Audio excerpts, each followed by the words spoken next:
Waouh! Merci Bob, merci pour la louange aussi. Je trouve ça extraordinaire que toute la famille soit là, présente. Quel témoignage, hein? Et puis dimanche passé, Philippe était venu vers moi et m'a dit « Oups, je me suis trompé de passage, j'ai fait le 31. » Vous savez, c'était la fin. Puis moi j'étais là « Oh flûte oh. » Puis au fait, je me suis dit « Je devrais faire le 29-30. » C'est jamais très agréable de revenir en arrière, vous trouvez? Moi j'aime bien aller en avant. Hein. Ça m'énerve un peu de revenir en arrière. Et puis en lisant le passage 29-30, j'étais puissamment encouragé avec ce qu'on a vécu cette semaine. Et je me suis dit, waouh! Eh bien, des fois, l'Esprit de Dieu permet une boulette. Hein, et puis c'était le passage parfait dont on avait besoin ce matin. Et j'espère qu'il pourra puissamment vous encourager dans ce que nous vivons dans notre Église, mais ce que vous vivez aussi vous dans chaque jour. Je suis content de vous voir. Ça me fait plaisir de voir toutes ces têtes-là. Vous m'avez manqué. Enfin, peut-être pas vous, mais moi, oui. Hein. Je suis content de vous voir et vous avez bravé la tempête, donc bravo d'être là. Ça me fait plaisir. Donc, voilà, notre série arrive au bout, Bob l'a dit. Peut-être certains se disent enfin, mais moi, je trouve que c'était chouette. On a appris plein de choses. C'est vrai que David a un caractère des fois de cochon. Il nous fait du bien. Hein, et puis, il nous rappelle que nous ne sommes pas parfaits et que lui apprend comme nous l'apprenons aussi. Voilà le titre que j'ai choisi, ce que l'épreuve Tsiklag ou la victoire révèle en toi.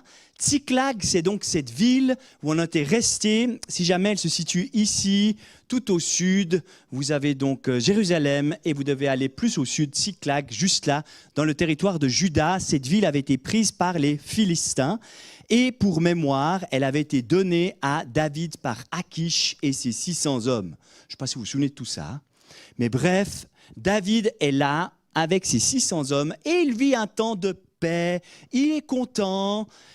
Et je ne peux pas m'empêcher de vous faire un petit cours d'histoire, désolé, j'aime tellement ça, mais peut-être ça vous rappelle quelque chose au niveau moyenâgeux. Hein. Il y avait le suzerain et le vassal.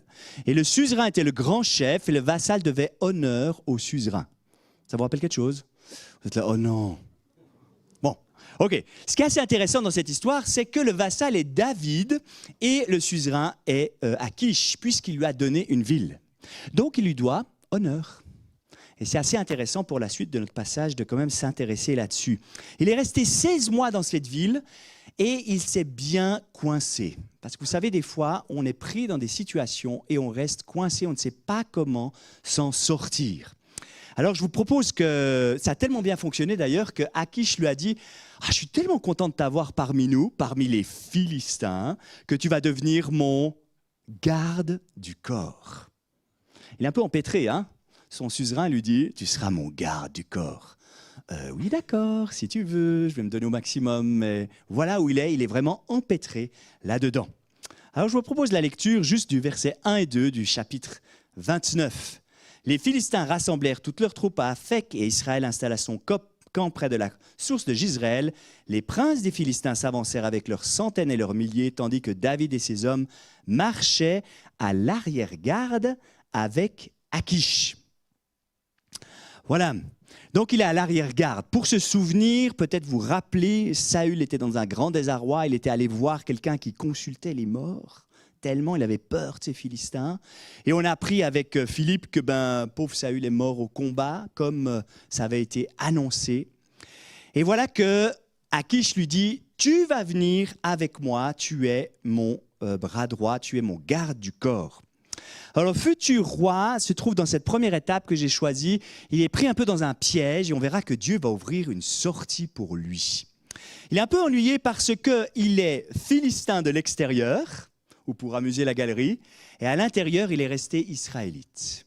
C'est lui le futur roi d'Israël et il devra aller se battre contre Israël. Il a un problème d'identité, vous ne trouvez pas ce roi? Hein, il est un peu vraiment ennuyé là, il ne sait pas trop quoi faire. On a essayé de réfléchir et sachez que mercredi passé, j'étais vraiment très content le soir. J'ai ouvert le texte du message à plusieurs et on a réfléchi sur plusieurs images. Et franchement, j'ai été tellement encouragé par les remarques les uns et des autres. Ça m'a fait beaucoup de bien. Et peut-être vous verrez, ceux qui étaient là mercredi soir, que je vais utiliser ce que vous m'avez dit. J'ai trouvé vraiment intelligent. OK ? Voilà. Et donc, on a réfléchi à ça. Je ne sais pas, on a vécu un match. Vous avez vu Kosovo-Suisse? Peut-être vous vous intéressez pas à ça. Hein? Oui, quand même. Bon, bref, c'était la qualification pour la Coupe du Monde, je crois. Et puis, dans cette équipe, eh bien, il y avait un Kosovar et Suisse. Il avait deux identités. Puis il a choisi d'être suisse, mais il était en match contre le Kosovo. Au Kosovo. Et chaque fois qu'il avait le ballon, il se faisait siffler, il s'étonnait pour ça, d'ailleurs. Hein? Donc, il avait un problème d'identité, lui aussi. Hein? Et j'ai trouvé que l'image était assez bonne pour voir que David, au fait, il a vraiment un réel problème là. Il va se battre contre son propre peuple. Et puis, des fois aussi, dans nos jobs, dans nos métiers, on est un petit peu ennuyé parce qu'on nous demande de faire quelque chose qu'on n'aimerait pas tellement faire. On est pris un peu en piège comme ça. On ne sait pas tellement comment s'en sortir. Il est vraiment dans de beaux draps, si on peut dire comme ça. Alors, continuons la lecture. Les princes des Philistins, ils étaient au nombre de 5, parce qu'il y avait 5 villes des Philistins, et chacun était responsable d'une ville, dirent « Que font ici ces Hébreux ?» Akish leur répondit « N'est-ce pas David, le serviteur de Saül, roi d'Israël? Il y a longtemps qu'il est avec moi, je n'ai rien trouvé à lui reprocher depuis son arrivée jusqu'à aujourd'hui. » Mais les princes des Philistins s'irritèrent contre Akish et lui dirent « Renvoie cet homme. Oui, qu'il retourne là où tu l'as installé, ne descende pas avec nous sur le champ de bataille. Il risquerait d'être un ennemi pour nous pendant le combat. Comment cet homme pourrait-il rentrer en grâce auprès de son maître si ce n'est en lui apportant la tête de nos hommes? N'est-ce pas en l'honneur de ce David que l'on chantait en dansant, Saül a frappé ses 1000 et David ses 10 000. » Alors, je ne sais pas ce qu'a pensé David quand il devait partir au combat. Peut-être qu'il est en train de réfléchir à une astuce pour s'en sortir. Mais bon, s'il commençait à lutter contre les Philistins, il avait toute l'armée des Philistins contre lui, il ne savait pas trop comment faire. Est-ce qu'il priait à Dieu, vite, vite, aide-moi, aide-moi? Je ne sais pas comment il vivait cela. Mais la grâce de Dieu a agi vraiment à son insu. Parce que, incroyable, d'où est venue la sortie? De l'ennemi. C'est dingue, quoi. Dieu a permis qu'il puisse sortir. Et c'est les chefs des Philistins qui ont dit non, David ne vient pas avec nous au combat. Et David a pu... Vous savez, ce genre de petite respiration qu'on a lorsqu'on est délivré. Hein? Oh yeah, ça va mieux. Je peux rentrer chez moi. Ouf! Il a pu de nouveau à respirer. Et on raconte l'histoire d'un homme qui travaillait dans une entreprise de marketing. Et puis, il était vraiment fâché contre son patron. Du coup, il a envoyé un message sur la messagerie interne de l'entreprise. Hein, vous savez comment ça peut exister dans certaines entreprises. Un message un petit peu bien appuyé, bien salé sur son chef. Et s'est trompé, il l'a envoyé à son propre chef. Ah, comme il était mal. Oh. Il s'est dit, oh là là. Tous les jours, il se disait, ça y est, il va me convoquer, ça va être la catastrophe, j'ai trop peur. Et puis, du coup, il a tout essayé pour être le parfait modèle, nickel, quoi. Hein, pour essayer de bien passer. Et en plus, il avait une petite astuce comme ça, il a dit, ah, c'est pas moi qui étais à mon ordinateur à ce moment-là, c'est peut-être un autre employé qui écrit le message. Bref, il était embourbé, c'était la catastrophe. Jusqu'à un jour, juste 2-3 jours après, le chef dit, réunion d'équipe. Ça y est, tout va te dévoiler, c'est la catastrophe. C'est maintenant, tout éclate. Mais la réunion n'avait rien à voir avec ça. Le patron annonça qu'un audit informatique avait repéré une panne qui avait provoqué des envois de messages erronés dans plusieurs services. Donc, si vous avez reçu des messages étranges, évitez les conclusions hâtives. Ouais, c'est le genre de sortie qu'on peut avoir parfois, mais cet homme a été intelligent, il allait voir quand même son chef et lui a avoué la faute. Et je pense qu'il a bien fait, parce que le chef a répondu une phrase assez intéressante. Il a dit « Merci pour votre honnêteté, je préfère quelqu'un qui avoue qu'un acteur qui joue un rôle. » Ça, c'est vrai, hein? Et des fois, on est pris comme ça dans un costume un peu serré, et puis on ne sait pas tellement comment s'en sortir. Mais Dieu ouvre une sortie. Et c'est ça qui est bon avec lui. Il a ouvert une porte pour David. Il peut rentrer chez lui, donc... ça c'était pour l'informaticien. Donc il part le matin tôt avec ses hommes et ils vont retourner à Tsiklag, là où est leur lieu de résidence. Environ 120 km qu'ils ont fait en 2 jours. Ils avaient vraiment cette expression, vous savez, le cheval qui sent l'écurie. Hein? On veut rentrer à la maison. Donc ils font tous ces kilomètres et ils arrivent chez eux. Voilà qu'ils sont certainement contents, mais voilà qu'à ce moment-là, les épreuves ne sont pas finies pour lui. Et nous allons continuer la lecture. Versets 1 et 6 du chapitre 30. 2 jours plus tard, lorsque David arriva à Tsiklag avec ses hommes, les Amalécites avaient lancé une attaque dans le Negev et à Tsiklag. Ils avaient détruit et brûlé Tsiklag. Après avoir fait prisonnier les femmes et tous ceux qui s'y trouvaient, petits et grands, ils n'avaient tué personne, mais ils avaient tout emmené et s'étaient remis en route. En arrivant à la ville, David et ses hommes virent qu'elle était brûlée et que leurs femmes, leurs fils et leurs filles avaient été faits prisonniers. Alors David et la troupe qui l'accompagnait se mirent à pleurer tout haut jusqu'à ce qu'ils n'aient plus la force de pleurer. Ah, 600 hommes qui pleurent. Waouh! Les 2 femmes de David, Akinoam de Jizréel et Abigail de Carmel, la femme de Nabal, avaient été emmenées. David fut dans une grande angoisse car la troupe parlait de le lapider. Tous éprouvaient en effet de l'amertume, chacun à cause de ses fils et ses filles. Je m'arrête volontairement au milieu du verset. Les Amalécites, ils sont jamais ici. Voilà. Les Amalécites, on en entend quand même souvent parler dans la Bible, c'est souvent l'ennemi un petit peu juré d'Israël. Vous le retrouvez dans Exode 17, quand le peuple part, vous savez, c'est Moïse, il doit lever les bras en l'air, puis quand il descend les bras, les Amalécites gagnent. Il doit lever les bras en l'air, ça vous rappelle quelque chose? Puis on lui soutient les mains, voilà. C'est déjà contre les Amalécites. En Nombre 14, les Amalécites attaquent l'arrière-garde d'Israël. C'est de nouveau les Amalécites. Saül, le roi Saül, on lui avait dit, tu dois aller enlever tous ces Amalécites, parce que c'est vraiment l'ennemi juré. Et c'est là qu'il va désobéir parce qu'il ne va pas le faire. Il va notamment laisser le roi Agag en vie. Et les Amalécites, on les retrouve encore avec l'histoire d'Esther. C'est dingue, on les retrouve tout le temps. Hein, avec Aman, celui qui voulait tuer tous les Juifs, eh bien, il était descendant d'Agag, justement ce roi des Amalécites. Et c'est là qu'on voit que ce que l'homme laisse inachevé par désobéissance, Dieu peut le racheter et le compléter même des siècles plus tard. Donc ces Amalécites, on n'entendra plus parler après. Bref, on en arrive à notre 2e étape où j'ai noté « L'épreuve nous fait chercher un coupable ou un responsable ». Vous êtes d'accord avec ça? Il arrive sur place, plus de famille, plus de maison, plus rien, catastrophe, il pleure, ou crie, et pour finir, qui est le responsable de cette histoire?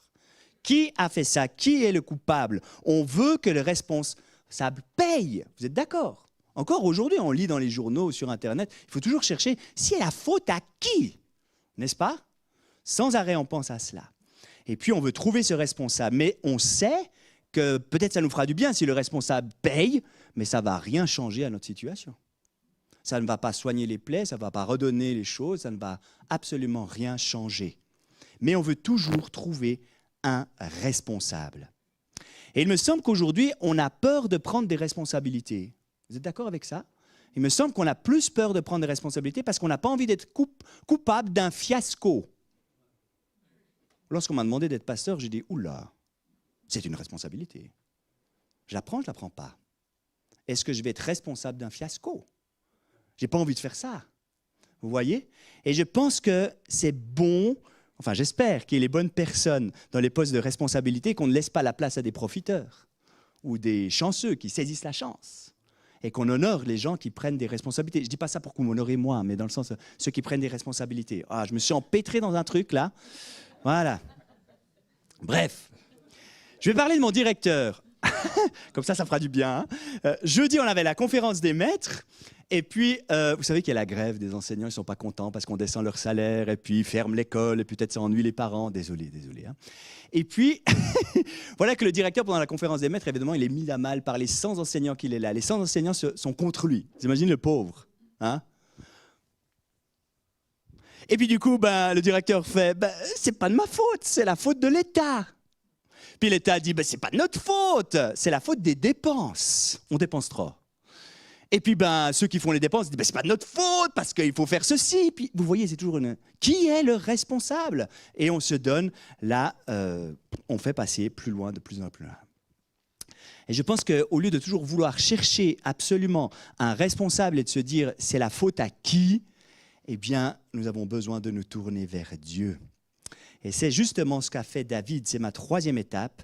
Il va choisir de se tourner vers Dieu. Parce que tu peux chercher toujours un responsable, du responsable, mais à la fin, ce sera qui? Je ne sais pas.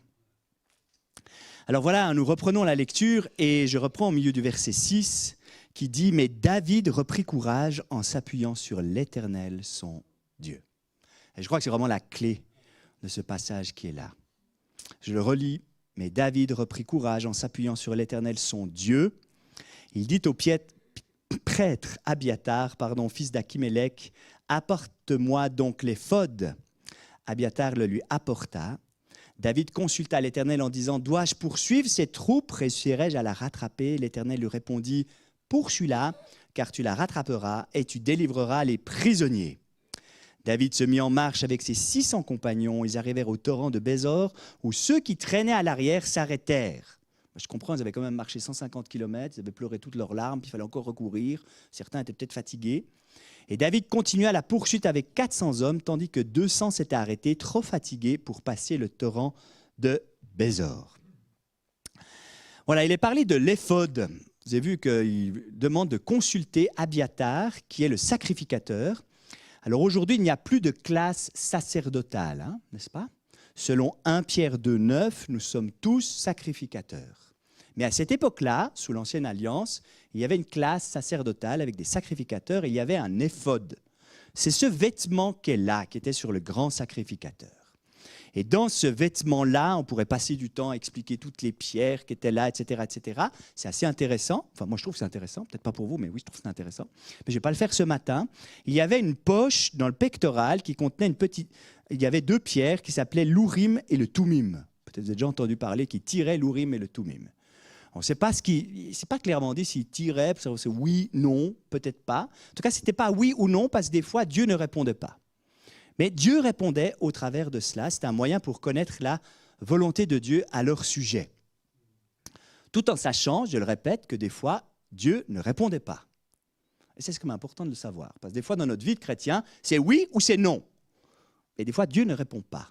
Et c'était déjà le cas dans l'Ancien Testament, malgré le fait qu'ils avaient l'éphod, malgré le fait qu'il y avait le sacrificateur qui était là. Ça arrivait aussi. Et puis, c'est vrai qu'aujourd'hui, nous n'avons plus besoin de cela. Nous n'avons plus besoin d'une image, d'une croix ou de je ne sais quoi. On a ce privilège d'avoir cette relation directe avec Dieu. Nous pouvons lui parler et reprendre courage. Il vit en nous par son esprit. Alors vous avez peut-être certainement remarqué que David pose une question et paf, il a la réponse. Vous avez remarqué dans le texte? Puis en plus, c'est oui, vas-y, tu vas tout récupérer. Ah, mais j'aimerais bien avoir des réponses comme ça. Hein? Ça ferait du bien, hein? Mais n'oublions pas dans le texte qu'il y a eu 15 ans, et Philippe nous l'a rappelé dimanche passé, 15 ans d'épreuve avant. Hein? Enfin, peut-être il y a un petit peu de la réponse là, je ne sais pas. Mais voilà, n'oublions quand même pas ceci. David se fortifia en l'Éternel son Dieu. Alors, je ne sais pas si vous connaissez Charles Spurgeon, peut-être que oui, mais il a écrit un texte que j'ai mis là, peut-être c'est écrit petit, je ne sais pas, mais je trouvais extraordinaire, que j'aimerais vous lire. Il s'est inspiré de ce texte pour nous donner cette petite méditation. Il dit, « Je dois prier et je le ferai. Que puis-je faire d'autre? Tromper, abandonner, objet de moquerie. Seigneur, je crierai à toi. Mon Tsiklag est en cendres, et les hommes parlent de me lapider. Mais je fortifie mon cœur dans le Seigneur, qui me portera au travers de cette épreuve, comme il l'a fait à travers tant d'autres. L'Éternel me sauvera. Il le fera sûrement, je le crois. Comment il me délivrera? Je ne peux pas le savoir, mais il le fera. Le grand « Je suis » me tirera de cette angoisse présente et de toute angoisse à venir. Et quand viendra la mort, avec tous les mystères de l'éternité, selon qu'il l'a déclaré, il me délivrera. Elle est belle cette méditation, hein? Basée justement sur ce texte avec Tsiklag. Se fortifier en Dieu. La victoire commence par là. C'est vrai qu'on traverse des fois des Tsiklag, peut-être pas autant épouvantables que David. Nous avons des pertes, des ruptures, des frustrations, des burn-out, des trahisons, et je pourrais continuer la liste. La douleur n'est pas un signe d'abandon de Dieu. Ce qui compte, c'est là où nous nous ancrons quand tout s'écroule. C'est choisir ou trouver sa force lorsqu'on n'en a plus. Dieu n'a pas empêché Tsiklag d'être brûlé. Il n'a pas effacé la douleur, il a permis la restauration, il a guidé David vers une récupération, pas parce que David était fort, mais parce qu'il a refusé de rester à terre. Il a choisi de se relever avec Dieu. Voilà.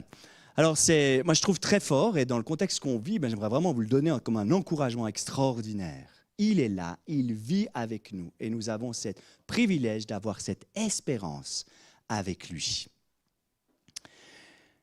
Ils sont donc partis à la poursuite de ces Amalécites. Ils ont découvert un esclave égyptien, je crois, qui avait été abandonné. Ils lui ont donné à manger et il a donné les informations sur où étaient les Amalécites, de sorte que David et son équipe ont pu les combattre. Je continue la lecture, verset 17. David leur porta des coups depuis l'aube de ce jour jusqu'au lendemain soir, et aucun d'eux ne put s'échapper, excepté 400 jeunes hommes qui montèrent sur des chameaux et s'enfuirent.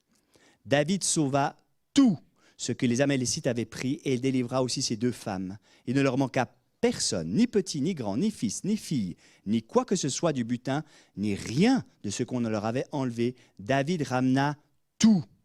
David prit tout le petit et le gros bétail, ceux qui conduisaient ce troupeau et marchaient à sa tête, disaient « Voici le butin de David ». Waouh! Alors c'est la 4e étape. Elle peut paraître des fois un peu facile. L'épreuve nous amène à la victoire. C'est vrai, rien n'est perdu. David ramène tout. Et c'est vrai, quand on écoute cette histoire, on peut penser à nos vies, dire c'est peut-être un peu facile quand même. Hein? Peut-être c'est un peu trop simple. C'est facile d'arriver devant et de vous dire l'épreuve va vous amener à la victoire, n'est-ce pas? Hein? Mais c'est quand même un bout de la vérité, ou une vérité, c'est qu'au bout d'un moment, il y a une victoire. Et on ne sait jamais quel est le temps qui va nous amener à cela. Et nous avons un Dieu qui est totalement hors du temps, il est éternel. Hein? Pour lui, le temps, il est souverain, il est au-dessus de tout. Mais nous, on est tellement dans notre chronos, vous savez, hein? Chronomètre, le temps, il tourne. On aimerait savoir où ça va. Mais Dieu nous demande cette foi et cette confiance en lui.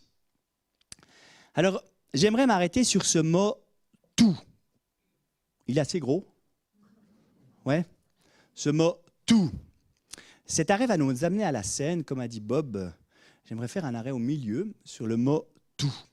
Parce qu'il m'a profondément touché cette semaine, parce que j'ai repensé à un verset qui est dans Colossiens 2, versets 9 à 10, que je vais vous lire ici. En effet, c'est en lui, en Jésus, qu'habite corporellement toute la plénitude de la divinité. Vous avez tout pleinement en lui, qui est le chef de toute domination et de toute autorité. Tout. Je m'arrête un moment. On réfléchit ensemble sur ce mot « tout ». C'est vrai qu'en Jésus, nous avons tout. Mais je ne sais pas si vous êtes comme moi. Moi, je dis tout. Ah, mais j'aimerais bien un petit peu plus quand même. Hein? J'aimerais bien aller en vacances à cet endroit-là. J'aimerais bien telle ou telle chose. Non. En lui, nous avons tout. Il est vraiment notre vie. Il détient la réponse au pourquoi de la vie, puisqu'il est la vie. Certains jours, ça peut nous sembler moins évident, mais en Jésus, le vide est comblé. Notre esprit et notre cœur sont habités par la puissance et la présence du Seigneur. On est de nouvelles personnes équipées pour la vie et pleinement satisfaites en Dieu. On peut prendre des risques parce que c'est Dieu qui nous guide. On peut donner plus généreusement puisque c'est Dieu qui pourvoit à nos besoins. Nous pouvons aimer plus largement puisque c'est Dieu qui nous en donne la force. Nous pouvons dire plus souvent « c'est possible » puisque Dieu nous étonnera. Nous avons tout. J'espère que vous pourrez garder ce mot pour la semaine. Nous avons tout en lui. Parce que Jésus, lorsqu'il est mort à la croix, nous a tout donné. Et des fois, dans notre foi, notre vie de foi, il est bon de se rappeler ceci. Parce que Jésus, lorsqu'il était sur terre, en Marc 14, versets 22-24, lorsqu'il a pris du pain, et après avoir prononcé la prière de bénédiction, il a rompu ce pain et il l'a donné. Il a dit « Prenez et en mangez ceci, est mon corps qu'il a donné pour nous. » Il prit ensuite une coupe et après avoir remercié Dieu, il la leur donna. Ils en burent tous. « Ceci est mon sang, le sang de la nouvelle alliance qui est versé pour beaucoup. » Alors on va prendre la scène ensemble. Et j'aimerais qu'on puisse se rappeler que Jésus a tout accompli. Il nous permet de tout avoir à nouveau. Ce que nous avions perdu, vous savez, au Jardin d'Éden, il nous le redonne complètement. nous pouvons à nouveau avoir cette relation avec Dieu, malgré nos erreurs, nos fautes. Nous pouvons être avec lui, parce qu'il a tout accompli. Amen. On prie, puis ensuite on prend cette scène ensemble. C'est tellement bon de pouvoir se rappeler de ce que Dieu a fait pour nous. Merci Jésus pour cette vie que tu nous donnes, pour la grâce de te connaître. Augmente notre foi, Seigneur, pour comprendre ce que veut dire ce tout. Nous sommes tellement empêtrés des fois dans des choses dans nos vies. Nous avons tant besoin que tu nous libères, que tu nous touches, que tu nous montres ta voie, afin que nous puissions discerner vraiment quel est ce privilège de ce passage sur terre. Merci pour ce pain que tu nous as donné, qui représente ton corps, que nous voulons prendre ce matin ensemble. Se rappeler que tu es mort à la croix, ce jus de raisin, ce vin que tu nous as donné aussi en symbole de ton sang qui a coulé sur la croix pour nous faire alliance avec nous. Loué sois-tu, dans le nom de Jésus. Amen.